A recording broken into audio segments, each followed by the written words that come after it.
मेरे प्यारे दोस्तों, उम्मीद करता हूँ आप सभी ठीक होंगे।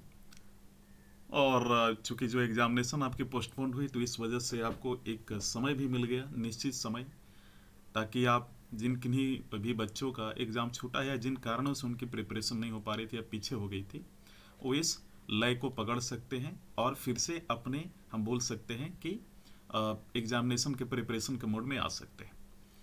इसी को लेकर हम सभी ने, हमारी जो टीम है, हम सभी ने ये डिसाइड किया है कि हम सभी आपकी हर पेपर को, यानी हम कह सकते हैं कि जैसे आपका मेंस में, ठीक है, मेंस में आपका GS1, GS2, GS3, GS4, साथ ही साथ ऐसे और हिंदी, ठीक है। तो यहाँ पे जो है हम लोग इसको अभी मॉड्यूल लेकर आने वाले हैं जिसमें आपकी ये पूरी सिलेबस कंप्लीट करवाई जाएगी, ठीक है। ओनली टू ओनली हम बोल सकते हैं 4 मंथ के अंदर कंप्लीट करवाई जाएगी। वैसे हम लोगों ने टारगेट किया 3 मंथ, लेकिन 4 मंथ हम लोगों ने इसलिए बोला क्योंकि थोड़ा समय लगता है, आपको समय भी देंगे हम, और आपकी हर एक चीज़ को, यानी आपके जो कंसेप्ट है चैप्टर से रिलेटेड कंसेप्ट आपके क्लियर करवाई जाएगी। हर एक GS1, GS2, GS4 या ऐसे और हिंदी, यानी इनमें से जितने भी सब्जेक्ट हैं, जैसे GS1 में जो जो सब्जेक्ट आते हैं, GS2 में जैसे पॉलिटी, यानी हम बोल सकते हैं राजनीति शास्त्र, इस प्रकार की जो विषय हैं, या गवर्नेंस या शासन जिसे आप कह सकते हैं, इंटरनेशनल रिलेशन यानी अंतर्राष्ट्रीय संबंध, GS3 में सुरक्षा सिक्योरिटी, इसके बाद हम बोल सकते हैं कि एग्रीकल्चर कृषि आप जिसे कह सकते हैं, इन्वायरमेंट पर्यावरण, है ना, इकोनॉमिक यानी आप कह सकते हैं अर्थशास्त्र, ये जितने भी आपको हैं ये सभी का नोट्स हम प्रोवाइड करेंगे, ठीक है। तो आपको नोट्स भी हमारे यहाँ से मिल जाएगा, नोट्स मिलेगा, साथ साथ इन सभी का टेस्ट सीरीज भी आपको हम देंगे, ठीक है। इसलिए टेस्ट सीरीज देंगे क्योंकि अगर हम पढ़ा रहे हैं तो आपको टेस्ट सीरीज तो देना बनता है। साथ ही साथ टेस्ट सीरीज जो देंगे हम आपको, वो देंगे हर सब्जेक्ट का 4 टेस्ट सीरीज देंगे आपको, हर सब्जेक्ट का 4 टेस्ट सीरीज। साथ ही साथ आपको यहाँ पे एक चीज़ और हम लोग करने वाले हैं आप सभी के लिए, ठीक है, कि हम आप सभी का, जैसे मान लीजिए कि ये हमारा जो कोर्स है ये प्रीलिम्स के पहले ही कंप्लीट हो जाएगा, और साथ ही साथ हम सभी 1 मंथ का, 1 मंथ नहीं, हम कहते हैं कि जैसे 45 डेज का, ठीक है, 45 डेज का क्रैश कोर्स हमने रखा है, जो कि मान लीजिए मेंस का आपका एक निश्चित समय है, तो मेंस के निश्चित समय के 15 दिन पहले तक ये क्रैश कोर्स कंप्लीट हो जाएगा, यानी प्रारंभिक परीक्षा और मुख्य परीक्षा के बीच में, प्रीलिम्स और मेंस के बीच में, ठीक है ना। ये चीज़ आप ध्यान दीजिएगा। अब यहाँ पे जो हमें समझने वाली जो हमारे लिए सबसे इम्पोर्टेंट बात है वो ये है कि भाई यहाँ पे जो हमारा कोर्स शुरू हो रहा है इसमें हमारे अलग अलग शिक्षक लेंगे, जिसमें मैं GS2 लूँगा, GS3 लूँगा और ऐसे लूँगा, ठीक है, यानी निबंध लूँगा मैं। साथ ही साथ हमारे जो कपिल सर हैं, कपिल सर आपके GS1 लेंगे, ठीक है, GS4 लेंगे और इसके बाद हिंदी लेंगे, ठीक है ना। अच्छा, ये जो कोर्स है हिंदी इंग्लिश माध्यम दोनों बच्चों के लिए है, ठीक है, यानी हम लोग इंग्लिश माध्यम का भी बैच शुरू कर रहे हैं और हिंदी का भी, सबका अलग अलग होगा। साथ ही साथ आपको जो है हम लोग व्हाइट बोर्ड पे भी हम लोग अपना क्लास आपको देंगे, लेकिन ज़्यादातर हम लोग अभी फोकस कर रहे हैं किस चीज़ पे, हम लोग जूम विथ व्हाइट बोर्ड पे। आपने देखा होगा PSIR का लेक्चर वैसा, लेकिन यहाँ पे समझने वाली जो बात ये है कि व्हाइट बोर्ड का जो है अभी, चूंकि लॉकडाउन की वजह से हम लोग इसमें अभी सेटअप तैयार कर रहे हैं, वो भी जल्दी ही रेडी हो जाएगी, हम लोग उस पर भी लेंगे। लेकिन यहाँ पे क्या है कि हम लोग ज़्यादातर प्रेफर करेंगे जूम का, ठीक है। एक चीज़ और मैं बता दूं, आप सभी के माइंड में आ रहा होगा कि सर ये बताइए कि टाइम आप कितना देंगे डेली, आपके मन में ये क्वेश्चन आ रहा होगा। देखिए, वैसे कायदे से हम लोग ये सोच रहे हैं कि आपको जो टाइम मिलेगा वो हम लोग देंगे 1.5 घंटे का, है ना। यानी जैसे यहाँ पे आपको समझना है, 1 सेकेंड, थोड़ा सा इसको मैं डिलीट कर लूँ, इसको क्लियर कर लूँ मैं, ठीक है, या तो चलिए आते हैं। 1 सेकेंड रुक जाएंगे आप सभी। हाँ, देखिए मेरे प्यारे मित्रों, आप सभी को मैं बता दूं कि भाई इसका जो हम लोगों ने फ़ी रखा है टोटल 5000 रखा है, टोटल 5000 हम लोगों ने फ़ी रखा है, ये टोटल, यानी जिसमें GS1, GS2, GS3 जो भी मैंने बोला वो सारा 5000 के अंदर मिलेगा, यानी 4999, यानी 4999, जिसमें अगर मान लीजिए आपको एक सब्जेक्ट, 2 सब्जेक्ट करना है तो 1499 हो जाएगा, ठीक है। और अगर एक सब्जेक्ट करना है तो उसके लिए आप हमारे सर से कॉल करके पूछ सकते हैं, हमारा जो डिस्क्रिप्शन बॉक्स में नंबर दिया हुआ है। एक चीज़ और मैं यहाँ पे बताना चाह रहा था कि यहाँ पे ऐसा नहीं है, यहाँ पे हम लोग ये खास ऑफर लेकर आ रहे हैं, ठीक है, सभी बच्चों के लिए। तो आप लोग जितना जल्दी हो सके ज्वाइन कर लीजिए। हो सकता है कि हमारे पास बच्चे की डिमांड बहुत ज़्यादा, हमारे पास लिमिटेड सीट सी बची हुई हैं, तो एक सीमित संख्या में हमारे पास सीट होने की वजह से हमारे यहाँ क्या है कि हो सकता है फीस बढ़ भी जाए, आपको जैसा कि मालूम भी है। देखिए, मैं आपको बोलूँगा कि आप हमसे पहले जुड़ें, आप पढ़ें तो सही, इसके बाद आप आगे की क्रिया करें। आपको नोट सारा मिलेगा पिछले साल का क्वेश्चन के अनुसार। अच्छा हाँ, बहुत सारे बच्चों को पिछले साल का क्वेश्चन नहीं मिल पाता, प्रश्न पत्र है लास्ट मेंस का, वो भी मैं दूंगा। हम लोग उसका सॉल्यूशन भी आपको प्रोवाइड करेंगे, है ना, हर एक चैप्टर। हाँ, एक चीज़ और है, आपका जो करंट अफेयर वाला सेक्शन है GS2 में, ठीक है, तो करंट अफेयर का सेक्शन मैं आपको प्रोवाइड करूंगा। आप यहाँ पे देखेंगे, जब आप ये पढ़ेंगे तो प्रीलिम्स में भी डायरेक्टली आपको बेनिफिट होगा, ठीक है। तो इसमें क्या है कि हमने ये रखा है कि अगर हमारे यहाँ से अगर कोई बच्चे अच्छा करते हैं, अच्छा परफॉर्म करते हैं, अगर हम उनको पढ़ा रहे हैं, वो अच्छा परफॉर्म कर रहे हैं, तो उनको हम प्रीलिम्स की टेस्ट सीरीज और प्रीलिम्स का गाइडेंस भी दे देंगे, और हम लोग CSET भी उनको पढ़ाएंगे, है ना। वैसे बच्चे जो हम लोग, चूंकि अगर आप अच्छा परफॉर्म करेंगे क्लास में तो आपके हम एक टेस्ट लेंगे, अगर आप बेटर करते हैं तो हम आपको CSET फ्री में पढ़ाएंगे। समझ में आ रहा है आपको? CSET हम आपको फ्री में पढ़ाएंगे, ठीक है मेरे प्यारे बच्चों। तो चलिए आगे बढ़ते हैं। तो ये हमारा आम डिस्कशन हो गया। अब मैं आगे बढ़ता हूं। मैंने बता दिया फी कितना है। फी इतना है आपका 4,999, और इसके बाद आपका जो है, अगर 2 सब्जेक्ट करना चाहते 1,499, और बाकी जिसको एक करना होगा वो कॉल करके पूछ सकता है, और बाकी का इंफॉर्मेशन आप हमारे कपिल सर से ले सकते हैं। आगे बढ़ा जाए। देखिए, हमने ये डिसाइड किया कि ये हम आपको बताएं कि हमारा GS2 के सिलेबस में क्या है। पहले इंग्लिश माध्यम वाले देख लीजिए, इंडियन कॉन्स्टिट्यूशन यानी भारतीय संविधान, ठीक है, historical underpinnings, evolution, features, amendments, ठीक है, significant provision of basic structure, role of Supreme Court and evolution of basic provision of constitution. हमारे संविधान में जो जो कॉन्स्टिट्यूशन हम बोल सकते हैं कि, साथ ही साथ ये भी बोल सकते हैं कि सुप्रीम कोर्ट का रोल क्या है ना, जैसे उच्चतम न्यायालय बोलते हैं, उसकी भूमिका क्या रही है भारत में, भारतवर्ष में। साथ ही साथ उसके हम कह सकते हैं कि उसका प्रोविजन जो है सुप्रीम कोर्ट के लेकर, जो कॉन्स्टिट्यूशन है उसमें समय के अनुसार क्या अमेंडमेंट्स आए, क्या बदलाव हुआ है, उन सभी चीज़ों के बारे में हम यहाँ पे पढ़ेंगे। इंडियन कॉन्स्टिट्यूशन की क्या इतिहास रही है ना, इनमें क्या बदलाव हुए, इनके क्या कैरेक्टर्स हैं, फीचर्स हैं, क्या सुधार हुए, ये सारा चीज़ पढ़ेंगे। तो आपने सुना होगा 21st अमेंडमेंट, है ना, इस प्रकार का 101 अमेंडमेंट, इस तरीके से आपने पढ़ा होगा। Function and responsibility of union and states, यानी सेंटर और स्टेट का क्या फंक्शन होता है, रिस्पॉन्सिबिलिटी होता है, क्या उनकी जिम्मेदारी होती है किस राज्य को लेकर, पूरी जनता को लेकर, देश को लेकर, और सारे इशू, सारे चैलेंजेस के बारे में हम लोग यानी यहाँ पे डिस्कशन करेंगे, जो कि फेडरल स्ट्रक्चर से जुड़ती है। ये सारा सिलेबस बहुत आसान है, ठीक है। तो यहाँ पे devolution of power, finance up to local levels and challenge therein, role of Finance Commission in central state financial relation. तो हम बोल सकते हैं कि फाइनेंस कमीशन का क्या रोल है, सारी चीज़ हम लोग वहाँ पे पढ़ेंगे। Separation of power, dispute redressal mechanism and institution. देखिए, आप सभी ने ये सारा पॉइंट कभी ना कभी पढ़ा ही होगा, आपको लगता भी होगा कि ये तो हम खुद से कर लेंगे। अरे भाई, क्योंकि होता क्या है कि जब हम पहली बार सिलेबस देखते हैं या कुछ समय से, तो हमें लगता है कि हम ये खुद से कर लेंगे। अरे यही तो विडंबना है PCS और UPSC को लेकर। तो यही विडंबना है कि देखने में सारा चीज़ समान लगता है, सारा आसान लगता है, लेकिन जब आती है एग्जाम देने के बाद तो अपनी जो है काफ़ी प्रॉब्लम को अपने को सामना करना पड़ता है। तो हम इसको काफ़ी आसान समझते हैं, क्योंकि देखिए नहीं, तो सारी चीज़ NCERT में आपको मिलेगी। आपने क्लास 10 तक तो कहीं ना कहीं सब हल्का फुल्का पढ़ ही लिया है, लेकिन हर कोई जो क्लास 10 तक पढ़ा, हर कोई थोड़ी ना बन जा रहा है PCS, हर कोई STM नहीं बन रहा है, ठीक है, हर कोई UPSC क्वालिफाई नहीं कर रहा है। हमें इसमें थोड़ा सा अप्रोच, दृष्टिकोण, दूसरा अप्रोच से पढ़ना होता है। कुछ लोग, मैंने ये देखा है कि PG कर लिए हैं पब्लिक एडमिनिस्ट्रेशन में, लेकिन जब वो ऑप्शनल लेते हैं UPSC UPSS में, पब्लिक एडमिनिस्ट्रेशन ऑप्शनल, तो उसमें फेल कर जाते हैं, और अच्छे खासे टॉपर होते हैं, कॉलेज टॉपर होते हैं। प्रॉब्लम क्या है कि आपको नॉलेज की कमी नहीं है, बस ये प्रॉब्लम आपको गाइडेंस नहीं मिला, आपको अप्रोच सही नहीं मिला। आपको समझ में आ रहा मैं क्या बोल रहा हूँ, ठीक है।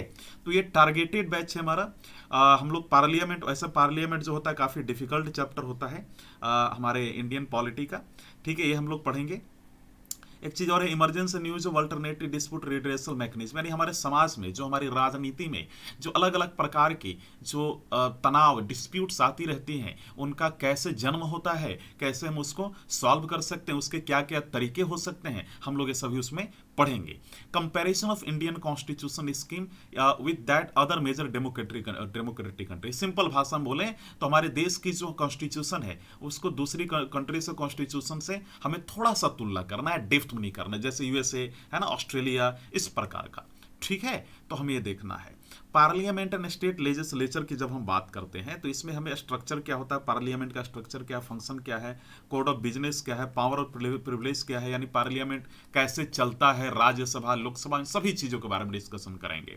Structure, organisation, function of executive, judiciary. Executive मतलब क्या, अरे एग्जीक्यूटिव मतलब जो हमारे यहाँ जो पुलिस काम करती है, एडमिनिस्ट्रेशन ब्यूरोक्रेसी है ना, हमारे यहाँ जो कानून जो बनाई जाती है लेजिस्लेटिव में, पार्लियामेंट में, उसको जो ग्राउंड लेवल पे जो लगाया जाता है उसके बारे में यहाँ पे चर्चा करेंगे। जुडिशियरी, जज, मिनिस्ट्री, डिपार्टमेंट्स ऑफ गवर्नमेंट, है ना। प्रेशर ग्रुप्स, प्रेशर ग्रुप मतलब जैसे मान लीजिए कि एसोसिएशन ऑफ डेमोक्रेटिक रिफॉर्म्स, ऐसा एक नाम का हमारे यहाँ एक ऑर्गेनाइजेशन है जो कि पॉलिटिकल पार्टी की गतिविधियों पर नजर डालती है ना। जैसे नीति आयोग भी एक प्रेशर ग्रुप के नाम से हम बोल सकते हैं। जितने एनजीओ हैं, गैर सरकारी संस्थान, सारे प्रेशर ग्रुप के अंदर आते हैं, है ना। तो formal and informal association, role of public interest litigation, PIL. मैं आपको बता रहा हूं, अगर सबसे इजी कुछ सिलेबस है, सबसे इजी सिलेबस मुझे इसी का लगता है। किसका? सबसे पॉलिटी का लगता है। पॉलिटी तो आराम से हो जाता है। देखिए इसको हिंदी में हम लोग क्या बोलते हैं, हिंदी में हम लोग इसको यहाँ पे आप देख सकते हैं, ठीक है। हिंदी में भारतीय संविधान, ऐतिहासिक आधार, विकास, विशेषताएं, संशोधन, महत्वपूर्ण प्रावधान, आधारभूत संरचना, संविधान के आधारभूत प्रावधानों के विकास में उच्चतम न्यायालय की भूमिका, है ना। तो इंडियन कॉन्स्टिट्यूशन यानी भारतीय संविधान, उच्चतम न्यायालय के मुख्यतः यहाँ पे हम लोग चर्चा करेंगे। संघ राज्य यानी जो हमारे यहाँ पे संघ जो है ना, संघ मतलब हमारा जो देश, सेंट्रल गवर्नमेंट, सेंट्रल है ना, यानी हमारा देश, हमारे राज्य के क्या उनका कार्य है, क्या उत्तरदायित्व, सभी चीजों के बारे में हम लोग चर्चा करेंगे।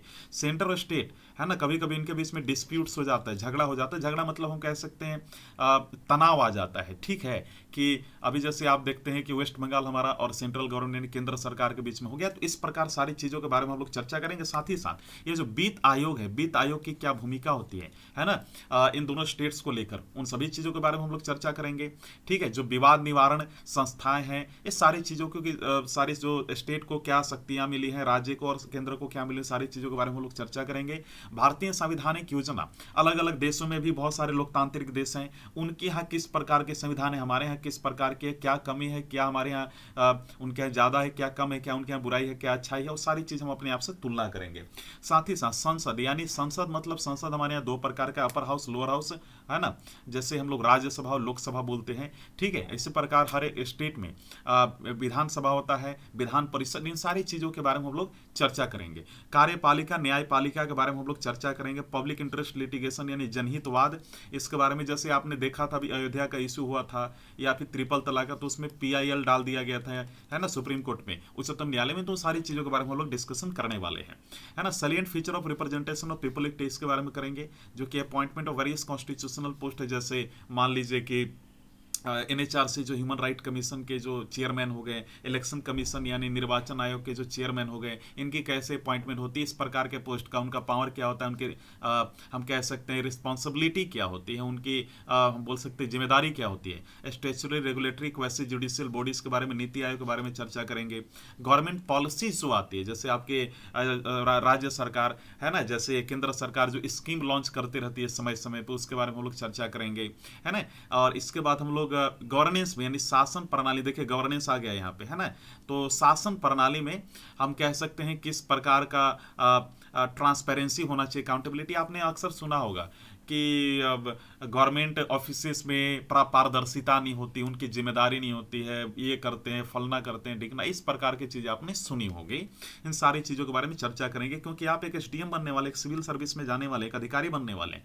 तो रोल ऑफ सिविल सर्विस क्या है डेमोक्रेसी में, यानी आप जिस सर्विस में, क्योंकि अभी तो सिविल सर्विस से जुड़ेंगे, सिविल सेवा से, तो आपका क्या भूमिका है। जिस प्रकार से आज अलग अलग समाज में, हमारे समाज में अलग अलग मुद्दे आज उदय हो रहे हैं, उजागर हो रहे हैं, इमर्ज हो रहे हैं, उनमें आपकी क्या भूमिका हो सकती है। डेवलपमेंट प्रोसेस में, जो विकास प्रक्रिया में जो हाथ बटाते हैं, जैसे सेल्फ हेल्प ग्रुप वाले, स्वयं सहायता समूह वाले, है ना, नॉन गवर्नमेंटल ऑर्गेनाइजेशन, गैर हम कह सकते हैं कि सरकारी संस्थाएं, उनकी क्या भूमिका, उसके बारे में हम लोग चर्चा करेंगे। वेलफेयर स्कीम्स गवर्नमेंट के द्वारा लॉन्च की जाती रही है समय समय पे, है ना। अभी आपने सुना था कि सेंट्रल गवर्नमेंट ने यूपी को इतना पैसा दिया फॉर दिस मुद्दा, इस मुद्दे को लेकर, तो ऐसा क्यों है, क्या है, सारी चीज के बारे में चर्चा करने वाले हैं।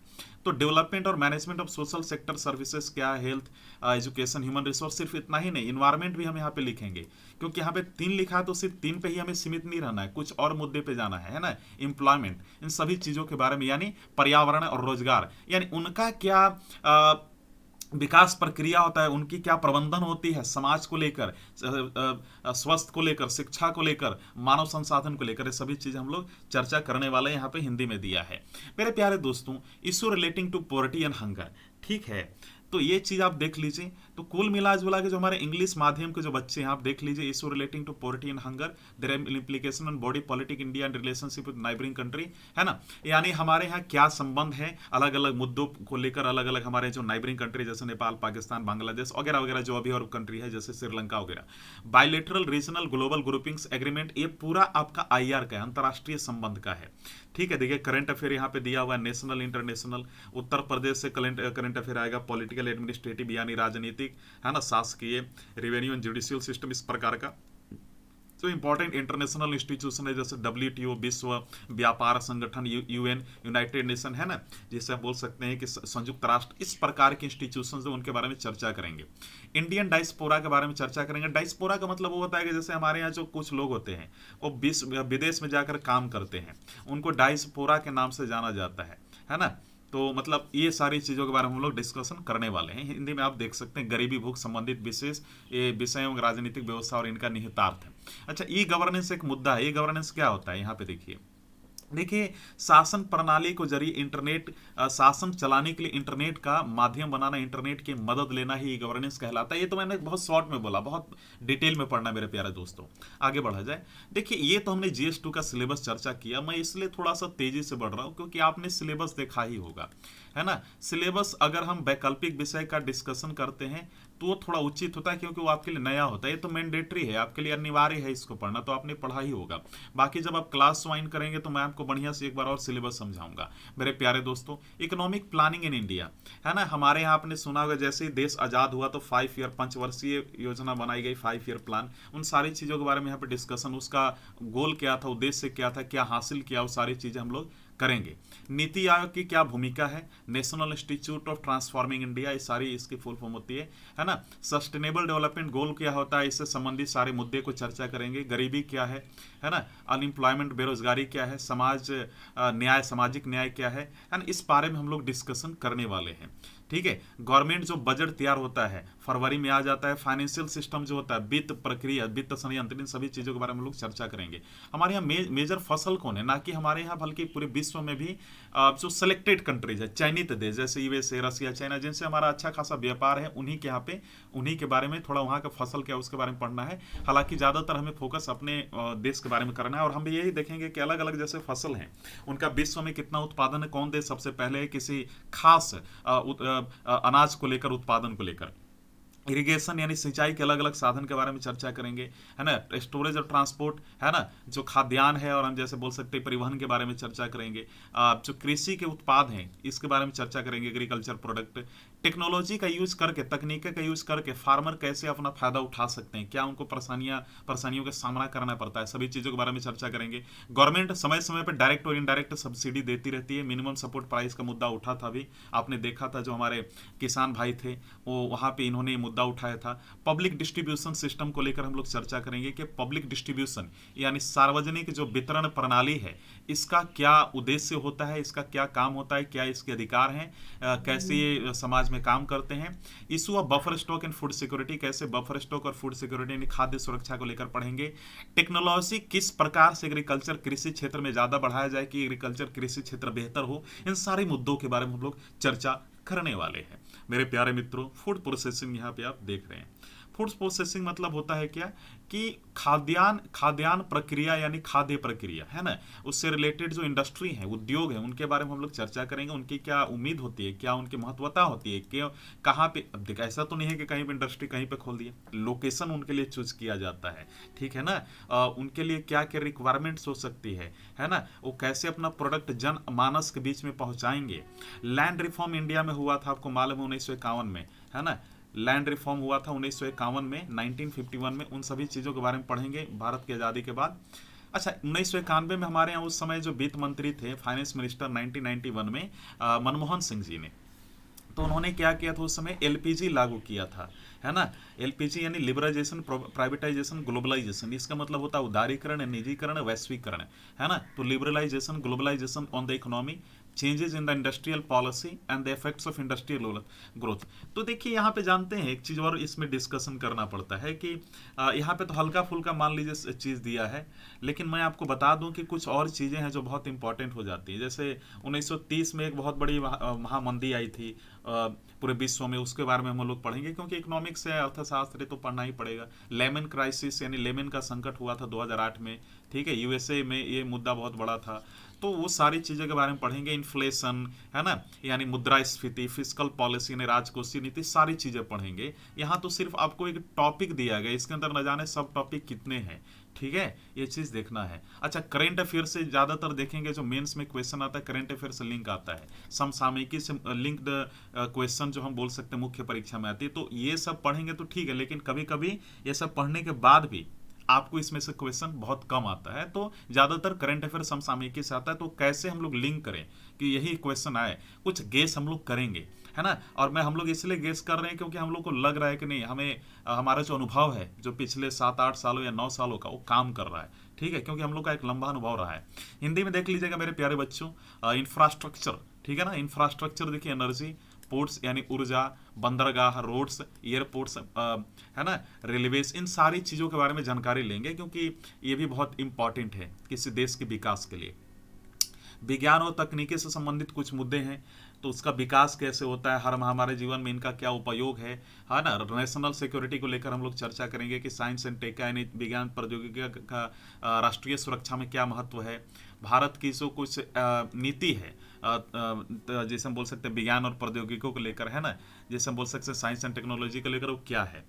तो अचीवमेंट हमारा क्या है, हमारे इंडियन जो जो हमारे साइंस एंड टेक्नोलॉजी का जो फील्ड है, हमारे जो भारतीय लोग हैं, हम कह सकते हैं कि जो हमारा विज्ञान और प्रौद्योगिकी का क्षेत्र, उनमें उनका क्या अचीवमेंट रहा, उन्होंने क्या हासिल किया है। इंडाइजेनाइजेशन ऑफ द टेक्नोलॉजी। तो इसमें क्या है कि हमें समझना है कि इंडिजाइनाइजेशन ऑफ द टेक्नोलॉजी में कि भाई हमारा जो तकनीकी है उसका कैसे देसीकरण हुआ है ना, इंडाइजेनाइजेशन कैसे हुआ है। डेवलपमेंट ऑफ न्यू टेक्नोलॉजीज, है ना, जिससे हम कह सकते हैं कि हमारा न्यू टेक्नोलॉजी हमारे देश में, या ना कि हमारे देश में वरना पूरे विश्व में किस प्रकार से नई प्रौद्योगिकी, नई तकनीकी का विकास हो रहा है और क्या उनका इतिहास रहा है, ये भी पढ़ेंगे। Transfer of technology, dual and critical use of technology, ये सारा चीज। तो टेक्नोलॉजी क्या है, तकनीकी क्या है, इसके बारे में पढ़ेंगे। जैसे इसमें कुछ मुद्दे आ जाते हैं, जैसे सूचना प्रौद्योगिकी, है ना, ये सारा चीज हम लोग पढ़ेंगे। Information and communication technology, space technology के बारे में हम पढ़ेंगे, है ना, ठीक है। कंप्यूटर के बारे में पढ़ेंगे, ऊर्जा स्रोत के बारे में पढ़ेंगे, नैनो टेक्नोलॉजी के बारे में पढ़ेंगे, माइक्रोबायोलॉजी, बायोटेक्नोलॉजी, सभी चीज़ों के बारे में पढ़ेंगे। इंटेलेक्चुअल प्रॉपर्टी राइट क्या होता है, डिजिटल राइट क्या होता है, सारी चीज़ पढ़ेंगे। आपने सुना होगा जीआई टैग के बारे में, जियोग्राफिकल इंडिकेशन के बारे में, जिसमें वन डिस्ट्रिक्ट वन प्रोडक्ट होता है ना। ऐसा एक जैसे हम बोल सकते हैं पॉलिसी स्कीम इस प्रकार का लॉन्च हुआ हमारे राज्य में, जो कि हर एक हम बोल सकते हैं कि डिस्ट्रिक्ट का एक अपना प्रोडक्ट है। तो सारा पढ़ेंगे। इन्वायरमेंट से संबंधित मुद्दों के बारे में हम लोग डिस्कशन करेंगे, है ना, जंगली जानवर, बायोडाइवर्सिटी, सब, है ना। हम बोल सकते हैं इन्वायरमेंटल पॉल्यूशन, यानी हम कह सकते हैं कि जो हमारे प्रदूषण की जो हमारे पर्यावरण को कर रहे हैं उनके बारे में हम लोग चर्चा करेंगे। तो अलग अलग चीज़ें हैं। सिक्योरिटी को लेकर करेंगे, सुरक्षा को लेकर। मान लीजिए आप डीएसपी बन जाते हैं या फिर आपको ऐसे सर्विस में जाते हैं, ना कि सिर्फ डीएसपी बल्कि आप एसडीएम भी बनते हैं, तो बहुत ज़्यादा इंपॉर्टेंट हो जाते हैं भाई साहब। ये जो सिक्योरिटी वाला है ना, बहुत इंपॉर्टेंट होता है, ठीक है। आप अभी आपको ये पढ़ा, मैं आपको पढ़ाऊंगा अंतर्राष्ट्रीय सुरक्षा को लेकर, एक्सट्रीमिज्म को लेकर, है ना। एक्सट्रीमिज्म यानी उग्रवादी जिसे हम बोलते हैं, है ना। इसके बाद communication network, role of media का क्या भूमिका रहा हमारे समाज में सिक्योरिटी को लेकर, सोशल नेटवर्किंग को लेकर। अभी आपने सुना था ट्विटर का टूल किट वाला मामला हुआ, है ना। तो बहुत सारे सोशल साइट्स अभी इंडिया में बैन हो रही हैं, सारी चीज़। साइबर डोम आपने सुना होगा, अब नहीं सुना है तो हम तो आपको पढ़ाएंगे ही। बाकी हिंदी में आप देख सकते हैं, सारा चीज़ यहाँ पे है। ऊर्जा, बंदरगाह, सड़क, विमान पतन, रेलवे, तो सारा जो है सिलेबस कोई हार्ड नहीं है, ठीक है। आतंकवाद, भ्रष्टाचार, प्रतिविद्रोह, असंगठित अपराध के बारे में हम लोग पढ़ेंगे।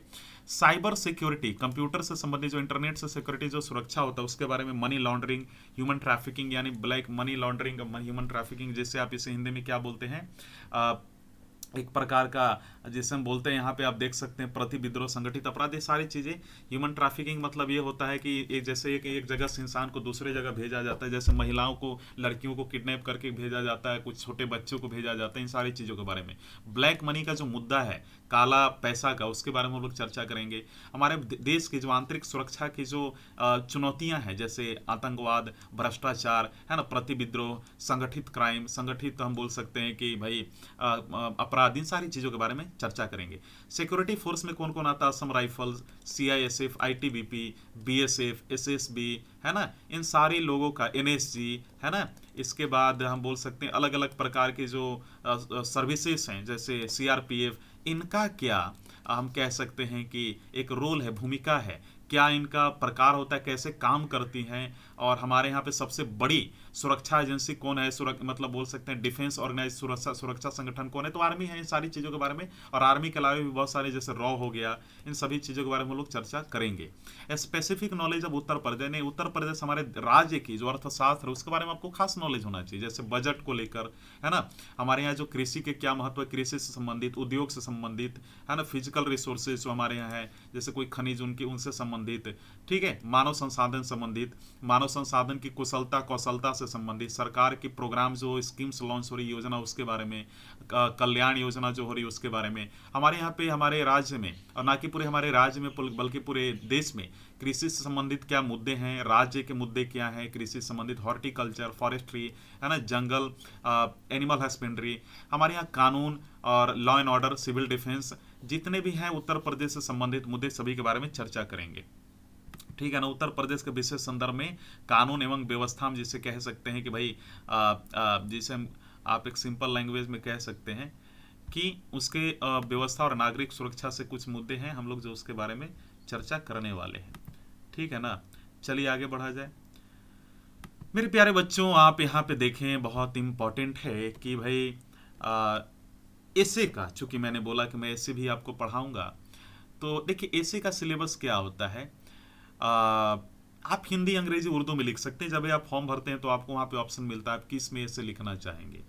देखिए इसमें 3 खंड होता है, ठीक है ना, और हर एक खंड में, हर एक सेक्शन में एक एक विषय पर 700 शब्दों में, 700 शब्दों, 10 ऊपर 10-20 ऊपर हो सकता है, 10-20 नीचे हो सकता है, 700 शब्दों में निबंध लिखना होता है, यानी ऐसे लिखना होता है। और हर एक खंड 50-50 अंकों का होता है ना। हर एक सेक्शन 50-50 अंकों का होता है। 3 खंडों में, है ना, निम्नलिखित विषयों पर आधारित निबंध के प्रश्न होंगे। मतलब अलग अलग खंड में, जैसे हम कह सकते हैं कि खंड ए हो गया, खंड बी हो गया, खंड सी हो गया, इसमें 3 ऐसे होगा, इसमें भी 3 होगा, इसमें भी 3, और तीनों का अलग अलग टॉपिक इससे संबंधित, जैसे साहित्य और संस्कृति, है ना, लिटरेचर एंड कल्चर, सामाजिक क्षेत्र, सोशल एरियाज, है ना, एंड राजनीतिक क्षेत्र, पॉलिटिकल एरियाज। तो खंड बी में क्या होगा, science and technology, science, environment and technology, economical areas, है ना, जिसे हम बोल सकते हैं कि farmer, agriculture, industry and trade. ठीक है। वहीं खंड सी में, सेक्शन सी में क्या होगा कि नेशनल, इंटरनेशनल क्या हो सकता है, इशूज, ठीक है, नेचुरल डिजास्टर, ठीक है, जैसे हम कह सकते हैं लैंडस्लाइड, अर्थक्वेक्स, है ना। इसके बाद अब बाढ़ देखिए, जैसे फ्लड हो गया, ड्राउट हो गया, सूखा इत्यादि। राष्ट्रीय विकास योजना यानी national development schemes and we can say like programmes. तो मेरा क्या कहना है मेरे प्यारे दोस्तों कि कितना इजी है ना। देखो आपको मालूम है कि इसी क्षेत्र से आने वाला है, इसी क्षेत्र से आने वाला है।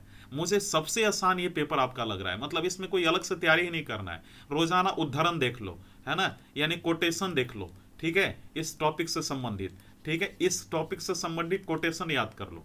टोटल कितना, 9 है, मैं मान लेता हूं 15, कुछ अनिश्चित, अनसर्टेन टॉपिक भी वो दे देते हैं, अनिश्चित।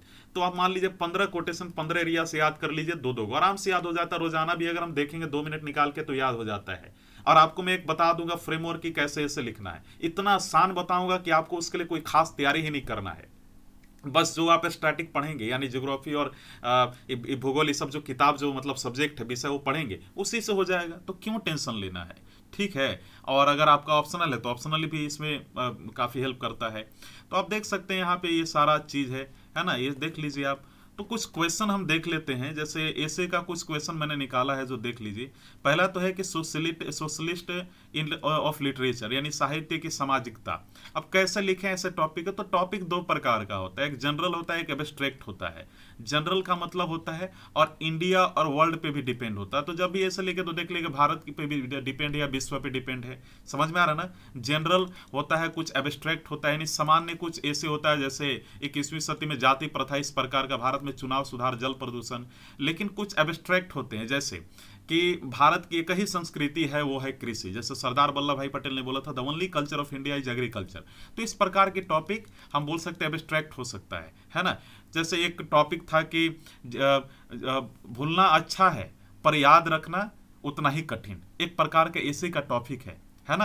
यानी जैसे हम कह सकते हैं कि एक तरीके से ये सब जो ऐसे है काफी इंपॉर्टेंट है ना? ये सब जो ऐसे है काफी इंपॉर्टेंट है। यानी losing the memory of the past is very easy, है ना? But remembering and but memorising the all the events that has happened is very difficult. इस ऐसे ऐसे ऐसे के टॉपिक का नाम है। तो इस प्रकार के जो टॉपिक है काफ़ी इजी मेरे प्यारे मित्रों। मैं अभी आपको कुछ मैं आपको बताता, लेकिन जब आप ज्वाइन करेंगे तो मैं आपको बताऊंगा कैसे लिखना है। जैसे इंट्रो हो गया, इंट्रो में कितना शब्द होना चाहिए, बॉडी में कितना शब्द होना चाहिए, है ना? इसके बाद कंक्लूजन में कितना शब्द होना चाहिए, कंक्लूजन में क्या लिखें, कैसे लिखें कि हमें ज़्यादा नंबर मिले, हम क्यों पीछे हो जाते हैं। जैसे सिविल सर्विसेज वाले बच्चे बार बार आगे आ जाते हैं, ठीक है। इसके बाद अलग अलग स्टेट्स वाले हमने देखा कि टॉप कर रहे हैं, तो उनसे कैसे निकले। दो तीन मुद्दे हैं जो मैं आपको बताऊंगा, दो तीन मुद्दों से। या फिर मान लीजिए कि ये यूपी के लिए है, लेकिन ऐसा नहीं है कि मैं सिविल सर्विसेज वाले जो हमारे छात्रगण हैं या फिर हमारे जो अदर स्टेट्स वाले उनको मैं गलत कह रहा हूँ, नहीं। आप भी तैयारी करें, यहाँ पे कोई नहीं है। लेकिन चूंकि यूपी के जो हमारे बच्चे हैं उनको थोड़ा एक्स्ट्रा एज किस चीज़ में मिल जाता है, ये चीज़ पे हम चर्चा करेंगे। दो तीन चीज़ें ऐसी हैं जो अगर बच्चा कोई ध्यान नहीं देता यूपी का, अगर वो ध्यान दे ले तो वो उनसे आगे निकल जाएगा, चाहे कितना भी उन्होंने प्रिपरेशन क्यों ना कर लिया अदर स्टेट्स वाले ने, ये उनको मात दे देंगे और अपने स्टेट में बेहतर कर जाएंगे। और मैं आपको बता दूं कि मैंने भी 2 बार यूपी पीसीएस क्वालिफाई किया, और मेरे सामने भी चुनौती थी। सिविल सर्विसेज वाले बच्चे थे हमारे कंपटीशन में, अदर स्टेट्स वाले थे। ऐसे तो कुछ से जो 10-10 साल से तैयारी करे, जिन्होंने इंटरव्यू भी दे दिया 2-3 बार। तो इन सारे लोगों को कैसे हमने पीछे किया, ना कि मैंने, बल्कि मेरे ग्रुप में जो 2-3 लोग थे, 2-3 जो कि अभी ऑलरेडी पोस्टेड हैं डीएसपी के रूप में, हमने उनको पीछे कर दिया। तो ये कैसे हो सकता है, इन सारे मुद्दों के बारे में हम लोग चर्चा करेंगे, और बहुत इंपॉर्टेंट है, ठीक है। कम पढ़कर, देखो पढ़ो कम लेकिन एग्जाम लिखो ज्यादा। मेरा ये क्या कहना है कि लोग ज्यादा पढ़ने वाले लोग ऐसा देखा गया अक्सर कि एग्जाम क्वालिफाई नहीं कर पाते हैं, कम पढ़ने वाले लोग क्वालिफाई कर पाते हैं। आप हमसे जुड़िए तो सही, हम आपको तरीका बताएंगे। खैर देखिए, हमारा पेपर 2 का कुछ क्वेश्चन हमने देखा है। देखिए क्वेश्चन क्या, भारत के राष्ट्रपति तानाशाह नहीं बन सकता, समझाइए। अरे भाई यहाँ पे सिंपल है कि यहाँ पे देखिए केंद्र बिंदु क्या है क्वेश्चन का, भारत का राष्ट्रपति, है ना। अब ये समझिए यहाँ पे क्या दिया आपका, डायरेक्टिव्स एक्सप्लेन दिया है। डायरेक्टिव मतलब कि जैसे कह सकते हैं कि विश्लेषण कीजिए, है ना, विवेचना कीजिए, है ना, इस प्रकार का ये जो टॉपिक है। तो हमें जब शुरू में आंसर लिखे तो इस पे ध्यान ही मत दीजिए। आप शुरू में जब आंसर लिखे तो इस पे ध्यान मत दीजिए, नहीं तो आप गड़बड़ा जाएंगे। जो आपको आ रहा लिखिए, ठीक है। तो पहले इंट्रो में हमें लिखना होता है 2-3 लाइन, ठीक है। इसके बाद हमें बुलेट पॉइंट्स में लिखना होता है ना, बुलेट पॉइंट्स में। इसके बाद डायग्राम दे देंगे तो और अच्छा, मानचित्र दे देंगे, जैसे भी उसमें रखिए, डायग्राम दिखाइए। आपका प्रेजेंटेशन अच्छा होना चाहिए, दिखना अच्छा चाहिए, राइटिंग अच्छा होना चाहिए, आपका निष्कर्ष होना चाहिए, आपका कहीं भी टॉपिक सब भटके ना, जो पूछा गया वही दे, ना ज्यादा ना कम। ये सारी चीजों का ध्यान देना होता है। यूपी के बारे में तो यूपी के बारे में दे। अगर आप यहाँ पे लिख रहे हैं तो ऐसा नहीं कि सिर्फ हम पॉलिटी, राजनीति के बारे में लिखेंगे, हो सके तो इकोनॉमी का 1-2 शब्द घुसा सकते हैं अगर नहीं याद आ रहा है। कुछ बच्चे कहते हैं सर लिखे कैसे, सर पता नहीं चल रहा है। कुछ छारा लिखो ना, कुछ 9-10 का तो एग्जाम पास किए होगे ना, कुछ तो लिखे होगे ना, लिखो। ऐसा थोड़े है। देखो कुछ लेवल होता है मेरे प्यारे दोस्तों, बेसिक होता है, मीडियम होता है और एडवांस होता है। आप एडवांस जब बनेंगे तो आप रैंक 1 बहुत टॉपर हो जाते हैं, एग्जाम क्वालिफाई कर लेते हैं। मीडियम में भी करते हैं लेकिन एडवांस में ज्यादा चांस होता है। यहां पहुंचना आसान बात तो नहीं है ना। वैसे ही जैसे आपने पहले आपने जन्म लिया तो आपने चलना सीखा, आपकी माँ ने, आपके पापा ने हाथ पकड़कर चलना सिखाया। इसके बाद ना अच्छे से चलने लगे, फिर आपको चलने का पूरा तरीका मालूम हुआ, बॉडी लैंग्वेज कंट्रोल करने का तरीका मालूम हुआ। एक दिन में नहीं होता है, ये काफी लंबा प्रोसेस है। यानी 3-4 महीना अगर लगातार आंसर राइटिंग किया जाए, यू कैन डेवलप, आप विकसित कर सकते हैं मेरे प्यारे दोस्तों, ठीक है। तो ये सारी चीजें हैं। मैं आपको ये बताऊंगा कि ये जो इस प्रकार की जो चुनौती है, एक्सप्लेन, क्रिटिकली एनालाइज, ब्रीफ, है ना, एग्जामिन, एवेल्युएट, इसको कैसे यानी मूल्यांकन कीजिए, परीक्षण कीजिए, व्याख्या कीजिए, विश्लेषण कीजिए, आलोचनात्मक समझाइए, इन सभी चीज़ों के मैं बारे में बताऊंगा। बहुत आसान है, एक दिन का क्लास लगेगा, एक दो दिन का, इसमें सारा मैं क्लियर आपका करवा दूंगा मेरे प्यारे दोस्तों। अब यहाँ पे एक सबसे महत्वपूर्ण जो बिंदु है कि देखिए क्वेश्चन क्या, भारत में सहकारी संघवाद का बढ़ावा देने में अंतर्राज्यीय परिषद की भूमिका का आलोचनात्मक विश्लेषण कीजिए। यानी इंटर स्टेट काउंसिल, यानी अलग अलग हर स्टेट में अलग अलग ऑर्गेनाइजेशन हैं, अलग अलग संस्थाएं हैं, ठीक है, अलग अलग ऐसे हम बोल सकते हैं सरकारी संस्थान, गैर सरकारी संस्थान है जो देश के राज्य के विकास में मदद करती है, ना कि राज्य वरन पूरे देश के, पूरे इंडिया के। तो वो दोनों देश, कभी कभी आपने देखा होगा दो राज्य अपने आप में आपस में मिलकर किस तरीके से सहयोग करते हैं। कभी कभी सेंट्रल केंद्र सरकार किसी राज्य के साथ मिलकर क्या क्या काम करती है। तो आप पढ़ेंगे, जैसे कुछ सूची है, जैसे concurrent list, state list, union list हो गया, समवर्ती सूची, राज्य सूची, है ना, केंद्र सूची, ये सारी चीजों के बारे में आप लोग पढ़ने वाले हैं, ठीक है, जो कि पॉलिटी यानी लक्ष्मीकांत में दिया है। लेकिन आप देखिए लक्ष्मीकांत अगर समझ में आ रहा है, ठीक है, लेकिन उसके पढ़ने के भी अप्रोच होती है मेरे प्यारे मित्रों, ठीक है। मैंने ऐसे लोगों को देखा जो बहुत पढ़े लेकिन गाइडेंस नहीं मिल पाया, मेंटर नहीं मिल पाया, मेंटरशिप, इसलिए वो पढ़ाई नहीं कर पाया। तो हम लोगों ने ये लिखा है कि चूंकि कोविड भी है तो कोविड को देखते हुए हम लोगों ने ये फीस इतना कम रखा है ताकि आपकी पढ़ाई में कोई बाध्यता नहीं है, ना है, आप ऐसा ना कहें कि पैसे की वजह से मेरी पढ़ाई रुक गई, ठीक है। तो हम लोगों ने ये आपके लिए लाने की कोशिश की है। आपकी क्वालिटी में कोई समझौता नहीं किया जाएगा, क्वालिटी आपको बहुत उचित मिलेगा, ठीक है मेरे प्यारे दोस्तों। देखिए आर्टिकल 32 के बारे में आप सभी को मालूम होगा, ठीक है, भारतीय संविधान की आत्मा है। तो ये आर्टिकल 32 क्या है, इस बारे में हम लोग चर्चा करेंगे, ठीक है। तो ये इसमें आर्टिकल 32 के बारे में क्या है, आपको वही सारा चीज यहाँ पे डिस्कशन करना है।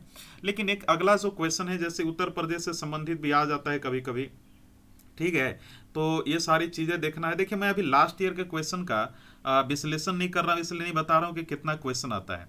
लेकिन अगर इंडियन कॉन्स्टिट्यूशन में बात किया जाए तो आर्टिकल 32 किस चीज से जुड़ा है। देखिए ये जुड़ा है, सिंपल हम कह सकते हैं कि every high court shall have the power through out the territory in relation which it exercise jurisdiction. ये हाई कोर्ट के मुद्दे से जुड़ा है मेरे प्यारे मित्रों, है ना। राज्य का जो हाई कोर्ट है उसका क्या पावर होता है, क्या उसका अधिकार होते हैं, उन सभी चीजों से जुड़ा है। तो उसको बोला गया भारत के संविधान की आत्मा है। तो क्यों है, इन सारी चीजों के बारे में हम लोग चर्चा करेंगे। तो जब भी आंसर लिखेंगे तो पहले तो आर्टिकल 32 के बारे में बताएंगे, क्योंकि आर्टिकल 32 हमारे यहाँ पे केंद्र बिंदु है, और जो केंद्र बिंदु होता है उसी से हम इंट्रोडक्शन परिचय शुरू करते हैं, ठीक है ना। उत्तर प्रदेश में ग्रामीण विकास हेतु सरकारी गैर सरकारी संगठनों की भूमिका का परीक्षण कीजिए। देखिए ये आज से नहीं, जब से हमारा देश आजाद हुआ है ये देखा गया, ना कि पूरे हमारे भारत में बल्कि पूरे विश्व में एनजीओ बहुत बड़ा रोल प्ले करते हैं, गैर सरकारी संगठन। हम यूं कह सकते हैं कि शायद अगर एनजीओ ना होते तो हमारे राज्य में या हमारे देश में जो कुछ विकास के मुद्दे हैं वो पीछे रह चुके होते। तो ऐसे लोग होते हैं, ऐसी संगठन होती है जो कि उन सारे मुद्दों को जनता के सामने लाती है, सरकार के सामने लाती है और इंट्रोड्यूस परिचय करवाती है कि भाई ये भी चीज, ये भी क्षेत्र खाली है, इस पर भी कुछ किया जाए। तो इनको कुछ फंड मिलता है, ये कुछ कार्य करते हैं। इन सारी चीजों के बारे में चर्चा करेंगे। सरकारी नीतियों के संदर्भ में सूचना एवं संचार प्रौद्योगिकी की भूमिका का मूल्यांकन कीजिए, यानी evaluate the role of information and communication technology in the context of government policies. यानी इंफॉर्मेशन एंड टेक्नोलॉजी का क्या भूमिका है सरकार की योजनाओं को, सरकार की नीतियों को लागू करने में। बहुत बढ़िया सिंपल पॉइंट है। आप एक एग्जाम्पल हम आपको देते हैं। आज आप देखिए कि जितने भी आपके हम कह सकते हैं कि माइनिंग से संबंधित पॉलिसी आ रही है या उज्ज्वला स्कीम आ रहा है, तो उसमें उज्ज्वला स्कीम में आप देखिए कि बहुत सारे साइंस से टेक्नोलॉजी, आज गैस सिलेंडर मिल रहा है, वो भी एक पार्ट है टेक्नोलॉजी का। लेकिन आप देखिए कि इंटरनेट से भी आज बहुत सारे ऐप आ गए, गूगल प्ले स्टोर पर लोग डाउनलोड कर लेता है, अपना गैस का बुकिंग करवा लेता है, सिलेंडर जो उनका भरना होता है। तो बहुत सारी चीज़ें हैं, ऐसा कोई बड़ा टॉपिक है नहीं। देखिए मैंने एक टॉपिक GS3 से लाया है।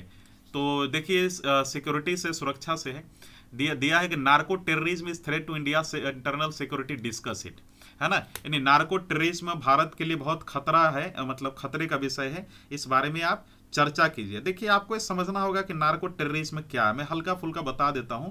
देखिए मेरे प्यारे मित्रों, नार्को टेररिज्म जिसे हम कह सकते हैं कि सबसे पहले इसका कोलंबिया और पेरू में यूज किया गया था, ये जो शब्द है नार्को टेररिज्म। और इस प्रकार की घटना सबसे पहले पेरू और कोलंबिया में देखने को मिला था। हालांकि भारत में भी क्या करती है कि जो हमारे यहाँ जो हमारी NIA है, नेशनल इन्वेस्टिगेशन जो एजेंसी है, राष्ट्रीय जो हम बोल सकते हैं कि सर्वेक्षण हम या संशोधन, जिसे आप बोले जो भी हिंदी में है, ठीक है, जो हमारा एजेंसी है, ठीक है, और जिसे राष्ट्रीय अन्वेषण अभिकरण कहते हैं हम लोग, उनका उन्होंने अभी हाल ही में क्या किया था, आपने देखा भी था कि नार्को टेरर फंडिंग का खुलासा किया था, है ना, खालिस्तान लिबरेशन फोर्स को लेकर। तो ये चंडीगढ़ में, तो इसमें क्या होता है, नशीले पदार्थ की तस्करी होता है इसमें, ठीक है, उसको नार्को टेररिज्म बोला जाता है। बल्कि ये बहुत बड़ा मुद्दा है, इसके बारे में चर्चा करेंगे। मनी लॉन्ड्रिंग यानी मनी लॉन्ड्रिंग यानी ब्लैक मनी, ह्यूमन ट्रैफिकिंग यानी मानव तस्करी, हमारे यहाँ पे एक बहुत पुरानी, जैसे हम कह सकते हैं पुरानी नहीं, एक नई चुनौती रही है, ठीक है, सुरक्षा के मुद्दे को लेकर। इसके बारे में हमें क्या करना है, एनालाइज करना है। तो वही सारी चीजें हैं। What is revolution in military affairs, है ना, यानी आप देखेंगे कि मिलिट्री अफेयर्स में हम बोल सकते हैं सुरक्षा के, भारत में सुरक्षा के परिदृश्य से बहुत सारे बदलाव हुए हैं, उसके बारे में। व्यापार रोजगार, विशेष महिला रोजगार, आय संपत्ति विवरण की समानता आदि पर वैश्वीकरण के प्रभाव की विवेचना कीजिए। सिंपल है कि हमारा विवेचना करना, डिस्कस करना है किस मुद्दे पे, कि ग्लोबलाइजेशन पे, ग्लोबलाइजेशन में trade, employment, particularly women employment, equality of income, wealth distribution, क्या इसका प्रभाव रहा। मतलब हम कह सकते हैं कि इनकी ये जो मुद्दे हैं, जो मैंने अभी नाम लिया, ट्रेड, एम्प्लॉयमेंट वगैरह, इन सभी को लेकर वैश्वीकरण जब हुआ तो उससे इन पे क्या फर्क पड़ा, और वैश्वीकरण पे क्या इनका, वैश्वीकरण से इन पर क्या प्रभाव पड़ा, और इन सभी चीजों से वैश्वीकरण पे क्या प्रभाव पड़ा, इन सारे मुद्दों पे चर्चा करना है। तो आपने देखा होगा कि जब भी हम लोग चर्चा करते हैं तो उत्तर प्रदेश के 2-3 क्वेश्चन आ ही जाते हैं। तो ऐसा हम नहीं बोल सकते उत्तर प्रदेश नहीं आता है। Explain the welfare schemes of Uttar Pradesh government in its role, है ना, यानी उत्तर प्रदेश सरकार की कल्याणकारी योजनाओं और उसकी भूमिका को समझाइए, है ना। ये सारी चीज हम लोग डिस्कशन करेंगे। भारत में गरीबी या समानता को कम करने के लिए प्रमुख चुनौतियां क्या हैं।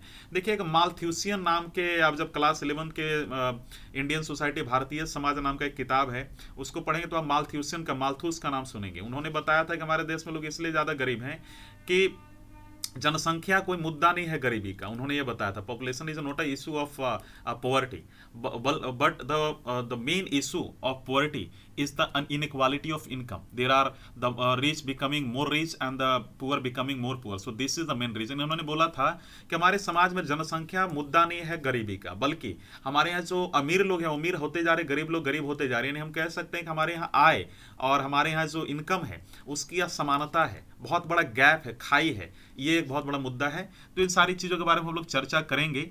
देखिए, बहुत ईजी पॉइंट है, कभी कभी आप बुरा नहीं मानेंगे, लेकिन ये सब क्वेश्चन देखकर मुझे मालूम है क्या याद आता है, 9th-10th याद आता है, 8th-9th, क्योंकि उस समय वैसे बुकों में जब हम लोग पढ़ते थे तो इसी प्रकार का क्वेश्चन सॉल्व करते। तो अलग बात है कि थोड़ा सा भी विशेष क्षेत्र को लेकर पूछते हैं, लेकिन क्वेश्चन तो इसी प्रकार का होता था। तो इजी है मेरे प्यारे मित्रों, आराम से अब अच्छा खासा स्कोर कर सकते हैं। जुड़िए आप हमारे साथ। मुझे उम्मीद है कि हमारी वीडियो लेक्चर आपको पसंद आई होगी। साथ ही साथ हमारा जो नोट्स है वो अच्छी क्वालिटी का है, हम लोग प्रोवाइड कर रहे हैं, ठीक है। वो नोट्स जो खुद मैंने अपने प्रिपरेशन में यूज़ किया था, ठीक है, चूंकि हमने लिखा था तो उसको हमने कह सकते हैं कि आपको हम ये कर रहे हैं कि आपको इंटरनेट, यानी हम उसको सॉफ्ट कॉपी टाइप करके और अपडेट करके हाल के मुद्दों से, क्योंकि मेरा नोट्स आज के 6-7 साल पुराना है, तो उसको हमने अपडेट किया है, ठीक है। वो नोट्स आपको दूंगा मैं। मुझे पूरी उम्मीद है कि आप इस नोट को पढ़कर आप एग्जाम जरूर क्वालिफाई करेंगे और आप अपने सपने में 4 चांद लगा पाएंगे। इसी के साथ मैं विदा चाहता हूँ आप सभी से। मुझे उम्मीद है कि आप सभी को वीडियो लेक्चर पसंद आया होगा। मेरे प्यारे दोस्तों, धन्यवाद।